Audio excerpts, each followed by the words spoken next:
बोलो शंकर भगवान की जय। पाठ पूजा चैनल में आज हम हरियाली अमावस्या की कथा सुनेंगे।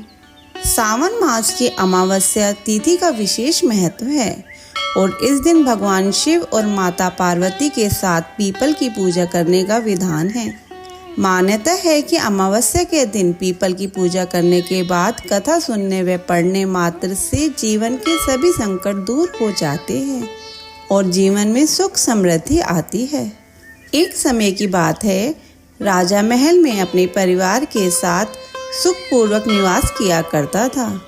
उसका एक पुत्र था जिसकी शादी हो चुकी थी। राजा की पुत्रवधू ने एक दिन रसोई में मिठाई रखी हुई देखी तो वह सारी मिठाई खा गई। जब उससे पूछा गया कि सारी मिठाई कहाँ गई तो उसने कहा, सारी मिठाई तो चूहे खा गए।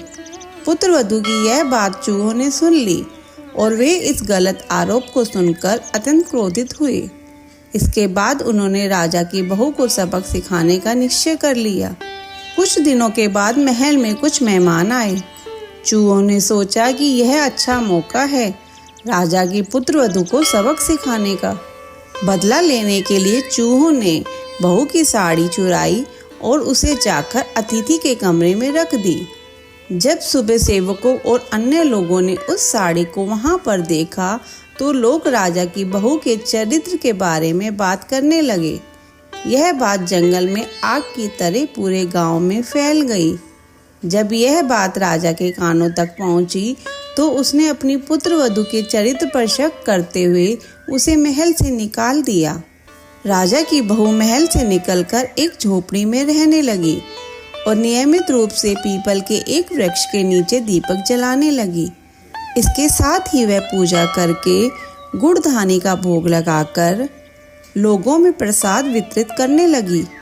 इस प्रकार कुछ दिन बीत जाने के बाद एक दिन राजा उस पीपल के पेड़ के पास से गुजरे जहां उनकी बहू हमेशा दीपक जलाया करती थी। इस दौरान उनका ध्यान उस पेड़ के आसपास जगमगाती रोशनी पर गया। राजा इसे देखकर चकित रह गया।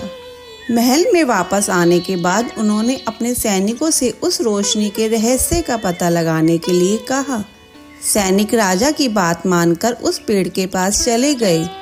वहां पर उन्होंने देखा कि दीपक आपस में बात कर रहे थे। सभी दीपक अपनी अपनी कहानी बता रहे थे। तभी एक दीपक बोला, मैं राजा के महल से हूँ। महल से निकाले जाने के बाद राजा की पुत्रवधू रोज मेरी पूजा करती है और मुझे प्रज्वलित करती है।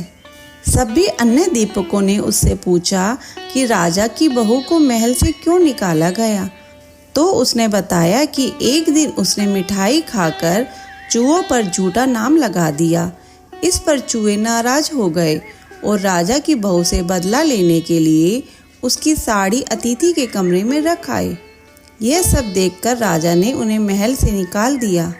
यह सब सुनकर सैनिक भी हैरान रह गए और महल वापस आकर उन्होंने राजा को पूरी कहानी सुनाई। यह सुनकर राजा को अपनी गलती का एहसास हुआ और उसने अपनी पुत्रवधू को महल में वापस बुला लिया। इस प्रकार पीपल के पेड़ की नियमित पूजा करने का फल राजा की बहू को मिला और वह अपना जीवन आराम से व्यतीत करने लगी। बोलो भगवान भोलेनाथ की जय, माता पार्वती की जय। अगर आपको ये कथा सुनना अच्छा लगा हो तो इसे लाइक कीजिए और चैनल पर नए हैं तो सब्सक्राइब कीजिए।